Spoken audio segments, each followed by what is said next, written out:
Alexis Jardines por aquí. Bueno, quien no me conoce, pues ha llegado al canal de las respuestas. Generalmente tratamos de darle respuesta a las preguntas que son más bien lo que le llaman preguntas fundamentales, ¿no? Y que nadie responde, por cierto, ¿no? Pues aquí tratamos de darle respuesta. Como siempre he dicho, soy doctor en filosofía, no me gusta presentarme de esa manera porque hay muchos doctores falsos por ahí, eso se sabe, muchos doctorados falsos. Ahí también yo le daría muy poco crédito a estos profesores, ¿no? A doctores y demás, porque el asunto es que bueno, doctores en filosofía hay suficiente, más de la cuenta, pero filósofos hay pocos. Entonces a mí me gusta decir que yo soy filósofo, no que soy doctor en filosofía. En fin, si usted está interesado en buscar respuestas, encontrar respuestas, por lo menos oír propuestas interesantes y sobre todo lo que tiene que ver con preguntas fundamentales, pues aquí tiene 150 vídeos para que se dé banquete con eso, ¿no? Suscríbase al canal y no está obligado tampoco, ¿verdad? Pero por favor se puede suscribir. Si no le gusta después, pues sencillamente no la suscripción. Esto es gratis, eso no es solamente tocar un botoncito, ¿verdad? Y activar la campanita esa. Entonces, pero en fin, hoy le voy a abordar un tema que es el tema este de la... Vamos a formular una pregunta para dar vuelta sobre esa pregunta. ¿Puede pensar una computadora? Piensa una computadora en un futuro con este tema de la computación cuántica, la inteligencia artificial, todas estas cosas, el transhumanismo, todo esto que para dónde va la tecnología, o sea, hasta dónde puede llegar la tecnología. ¿Realmente puede la tecnología llegar a ese nivel tan deseado de reproducir el pensamiento humano, de crear una especie de cerebro? Bueno, pues esto depende de lo que usted entienda por pensamiento y depende de lo que entienda por cerebro también, porque ahí es donde está la clave, ¿no? Entonces hay cosas que se pueden sustituir, pero hay otras que no, por lo menos ese es mi punto de vista. Entonces en rigor yo le adelantaría la respuesta. O sea, ¿puede pensar una computadora? Bueno, ¿y qué entiende usted por pensamiento? ¿Qué entiende la neurociencia por pensamiento? Eso es lo primero que tenemos que tener claro, porque de eso depende la respuesta.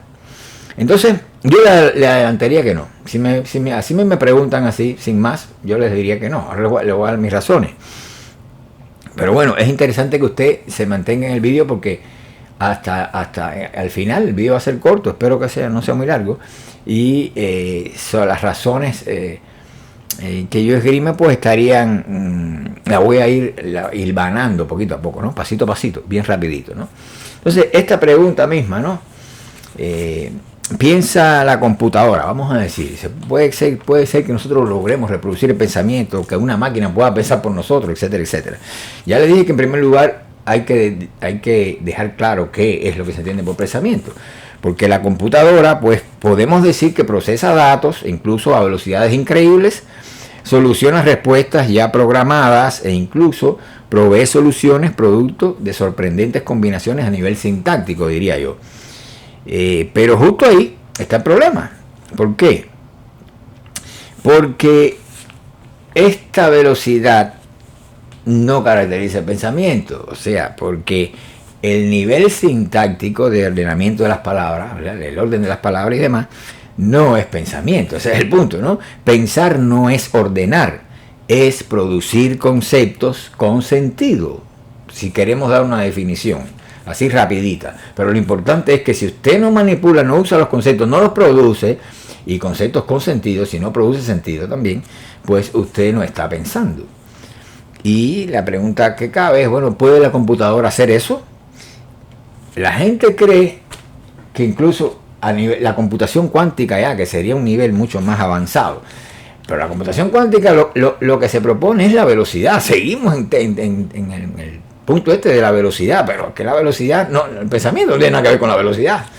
Entonces, hay que decir que incluso esto del entrelazamiento cuántico, que es la esperanza que se tiene para crear la computación cuántica, esto que está en la base, que es el entrelazamiento cuántico, que es algo derivado del artículo de Einstein, si mal no recuerdo, en 1935 creo que fue, el artículo que él hizo conjuntamente con Podolsky y Rosen, se llamó el artículo ese, lo tituló "Puede considerarse la descripción mecánico-cuántica de la realidad completa", y Einstein, buscando un un obstáculo para minar las bases de la mecánica cuántica, pues se le ocurrió un experimento mental, que en ese momento ni él mismo creía en eso, y ya eso se dio por un hecho, el entrelazamiento cuántico, hasta premios Nobel se han entregado por eso.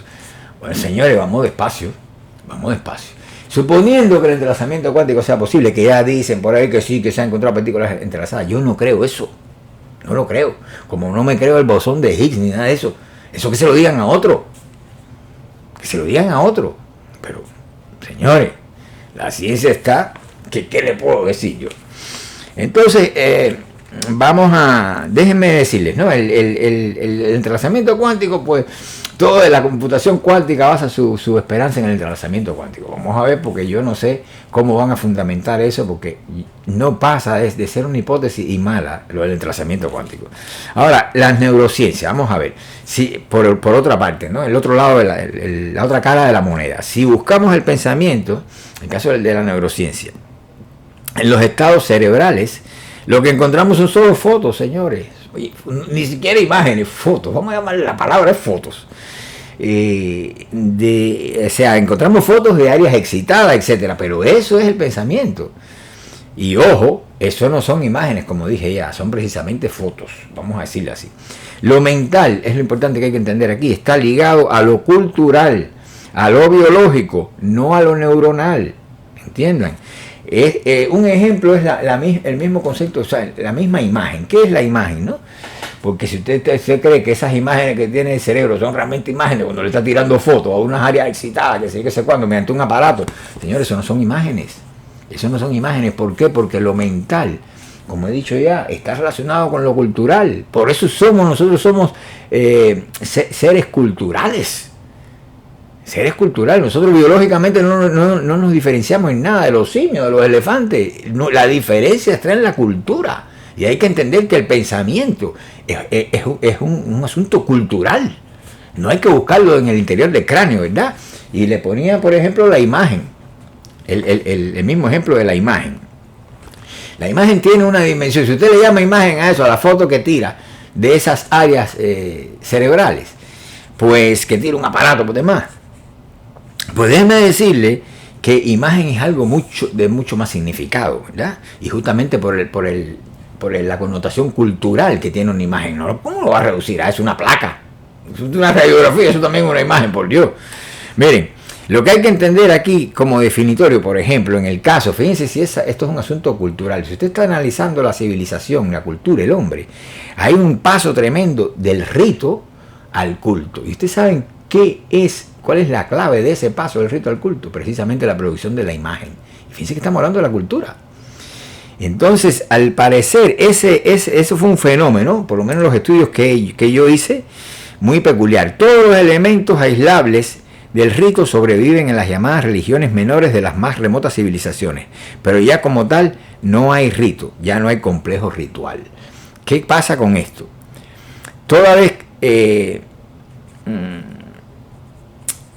hay una clave aquí, ¿no? La clave que posibilita ese salto a partir del rito. Entonces, a mi modo de ver, describía yo hace muchos años ya, el estado actual de los conocimientos no justifica en esta dirección más hipótesis que la siguiente. El catalizador en este proceso, en este paso del rito al culto, fue precisamente la sublimación del símbolo en imago, es decir, del símbolo en imagen. Fíjense qué importante es esto. A diferencia del rito, en el culto se adoran imágenes, y la imagen es ya, como yo había mostrado anteriormente en este libro, en la segunda parte de este libro, es una representación de orden inteligible, la imagen. Cosa que está totalmente ausente del mundo y de la mente primitivo, que en este sentido se expresa a través de símbolos, ¿no? La diferencia entre símbolo y la imagen es muy significativa. La imagen es el único elemento del culto que no tiene su correlato en el rito primitivo. No hay ningún correlato de la imagen. Es lo nuevo, justamente lo que aparece, ¿no?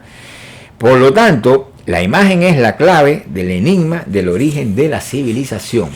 Y la civilización emerge con una mentalidad diferente a la primitiva. Eso es importante tenerlo en cuenta. Por ejemplo, quizás incluso nos resulte ocioso aquí traer una cita de Joseph Campbell, que nos dice lo siguiente: en la mitología están revelados los escondidos procesos del enigma del Homo sapiens, occidental y oriental, primitivo y civilizado, contemporáneo y arcaico en la mitología. Y la mitología se expresa en imágenes. Esa es la importancia, la dimensión que tiene la imagen, que está ligada con la mentalidad y con la cultura al mismo tiempo. Pero, señores, abrir aquí el cráneo y querer ver eso ahí, tampoco difícil, ¿no? Dice Campbell, el espectáculo completo está ante nuestros ojos, solo debemos leerlo y llegar al entendimiento de las fuerzas profundas que han dado forma al destino humano. ¿Y está dónde? En la mitología. Fíjense qué dimensión tiene esto. Si usted quiere entender la mente humana, la mentalidad, tiene que ir a la cultura. No la va a encontrar en una masa de baba, moco, gelatinosa. Eso ahí no lo encuentra. No lo va a encontrar. Y querer establecer una relación biunívoca entre las alteraciones de esa masa mocosa, ¿verdad?, y los pensamientos, me parece una cosa bastante, pero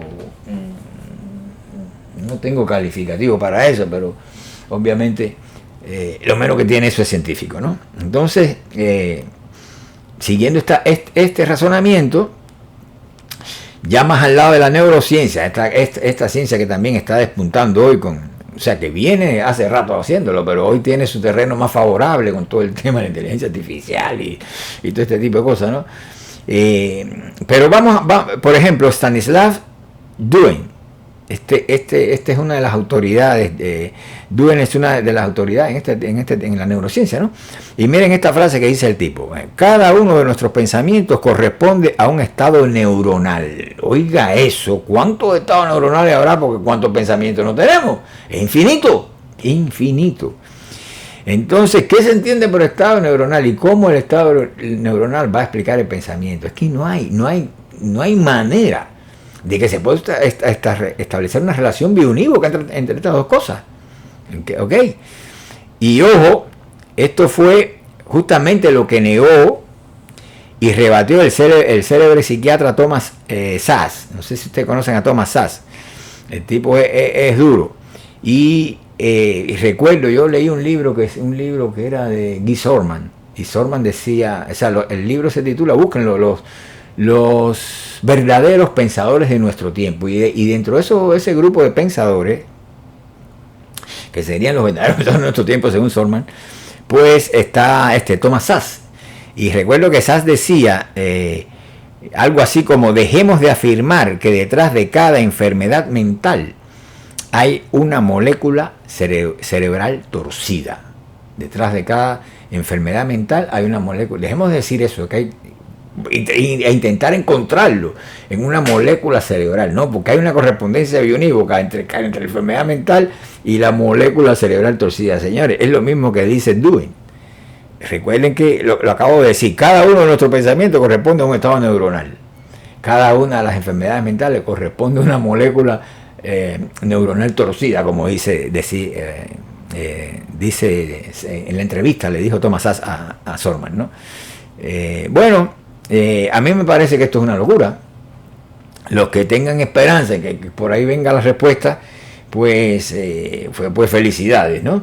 Lo otro insatisfactorio de la neurociencia, vamos a aportar otro elementito, es que reduce el estudio del cerebro a la interpretación de las imágenes que de él se obtienen por medio de máquinas, en lugar de desentrañar cómo el cerebro mismo produce imágenes que no hablan, o sea, que no habitan, imágenes que no habitan en el interior del cráneo.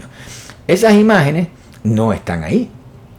Por mucho que usted la busque, lo que va a encontrar es otra cosa, esa misma foto que le tiran, ¿no?, a los estados cerebrales, a las excitaciones neuronales, etcétera, etcétera. Pero no hay correspondencia bioquímica entre una cosa y la otra. No se puede establecer que una cosa sea consecuencia, que una cosa sea causa y la otra consecuencia directa, pero además no explicaría nada, que es el punto, ¿no? Y fíjense que es el mismo esquema que está criticando Szasz. O sea, que sería un estado neuronal determinado que sería la causa de eso que usted está viendo y que sería eso, lo cual es mucho peor, ¿no? Para la neurociencia, el cerebro es un superordenador. Y aquí se da la conexión con lo que venimos hablando, ¿no? La manera que tienen de entenderlo es leyéndolo en términos computacionales. Si cambiamos las reglas de juego, entonces es un truco, cambiamos las reglas de juego, las definiciones, el sentido de las cosas para que después puedan encajar, ¿no? O sea, dicho en otras palabras, si yo por pensamiento entiendo un juego sintáctico, pues entonces sí, la computadora piensa. Pero ¿dónde está la trampa? En que eso no es pensamiento. Usted me cambió la definición de pensamiento. ¿Entienden? Entonces, y algo más, como le voy a mostrar ahora, ¿no?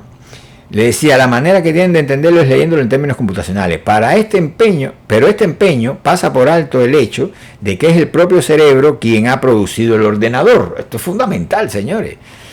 Y el programa también, obviamente. Entonces no puede ser causa de su causa. No puede ser.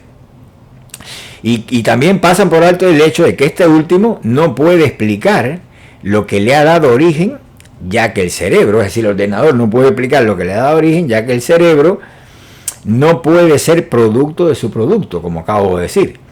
El punto aquí es que el ordenador no puede ser sujeto, toda vez que es objeto del conocimiento del cerebro humano, no importa cuán inteligente pueda parecer.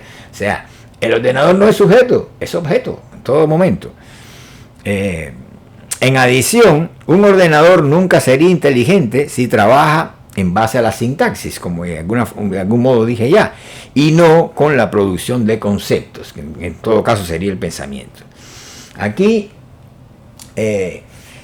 también está el tema de la conciencia. Señores, miren, la ciencia no sabe lo que es la conciencia, todo el mundo la utiliza, habla de ella, como mismo la física habla del tiempo y no sabe absolutamente qué demonios es el tiempo, porque nadie sabe. Y menos los físicos saben lo que es el tiempo. Y sin embargo, si usted le quita el tiempo a la física se queda, no coja, se desploma. Así, se desploma. Entonces, ¿pero en qué quedamos?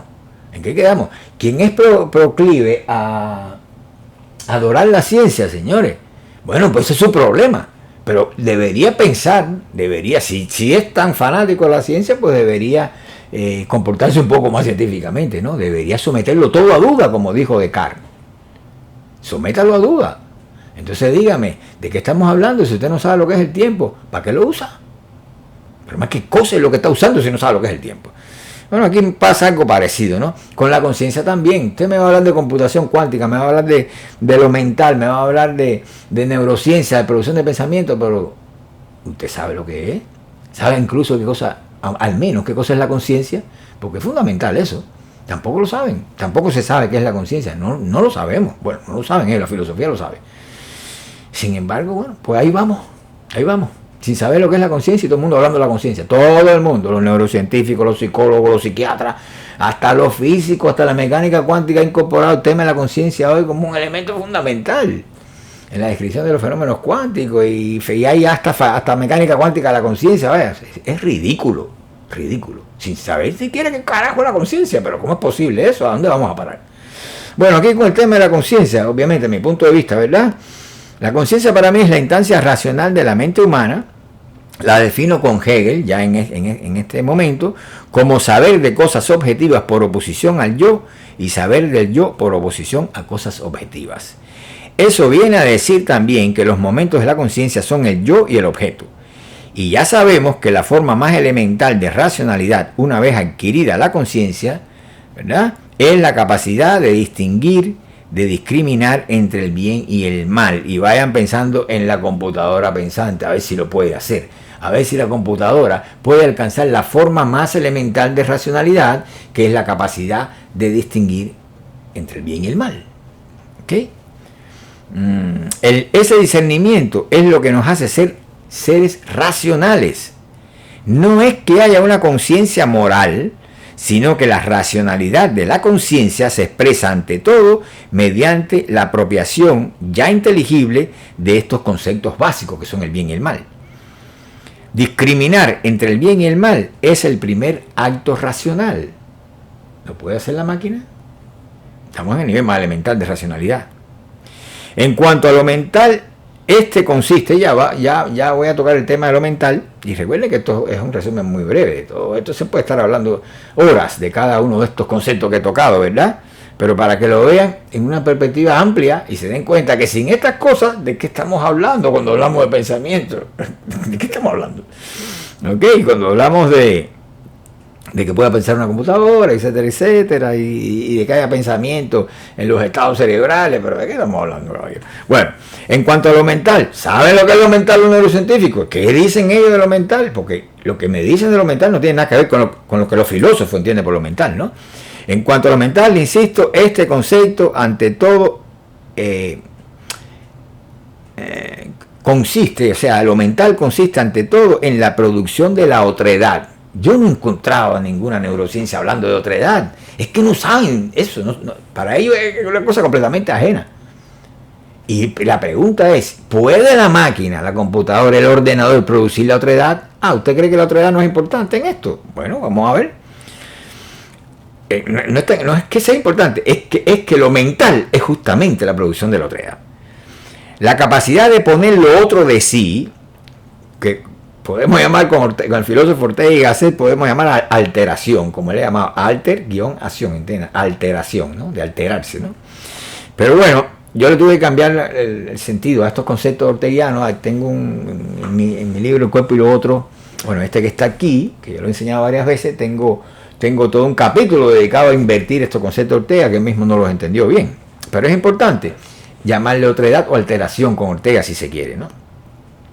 Entonces, la capacidad de poner lo otro de sí, o la alteración, esa capacidad de extrañamiento o alienación es lo propio de lo mental. Lo mental, como la cultura misma, es alienación, extrañamiento, ¿verdad? Es decir, poner lo otro, es decir, la otredad, generar la otredad.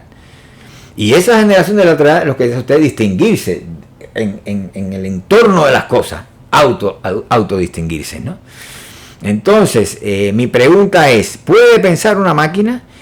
Y ya que todos los hombres piensan en sentido estricto, hay otra pregunta. ¿Puede siquiera una máquina generar el plano simbólico de expresión, entendiendo por símbolo o simbolismo la producción de sentido en un plano corporal o participativo? ¿Puede entender la máquina lo que es el maxilar de un hijo muerto? Para una madre primitiva, es el hijo, porque literalmente lo trae a presencia, lo representa en el sentido fuerte, como decía Levi Brühl. ¿Qué sabe la máquina de eso? ¿Qué sabe? Entonces, decía yo, ¿puede siquiera una máquina generar el plano simbólico de expresión, entendiendo por símbolo o simbolismo la producción de sentido en un plano corporal o participativo? La máquina ni siquiera compite con la mentalidad primitiva, simbólica y participativa, es decir, con la mentalidad corporal, que es la propia del hombre primitivo. Así que a los partidarios y fans de la computación cuántica, de las neurociencias también, porque no vamos a incluirlo aquí, pero sobre todo a la computación cuántica, hay que advertirles que queda mucho camino por andar realmente, sobre todo porque el entrelazamiento cuántico es tan solo una ilusión, ¿verdad? Y el empeño de encontrar el pensamiento en los procesos neurodinámicos que ocurren en el interior del cráneo es más ilusorio todavía. Pensar es mucho más que eso, señores, es mucho más que eso. Y nosotros somos los humanos que creamos las máquinas, no a la inversa, ¿verdad? Pero de cualquier manera, ahí se los dejo.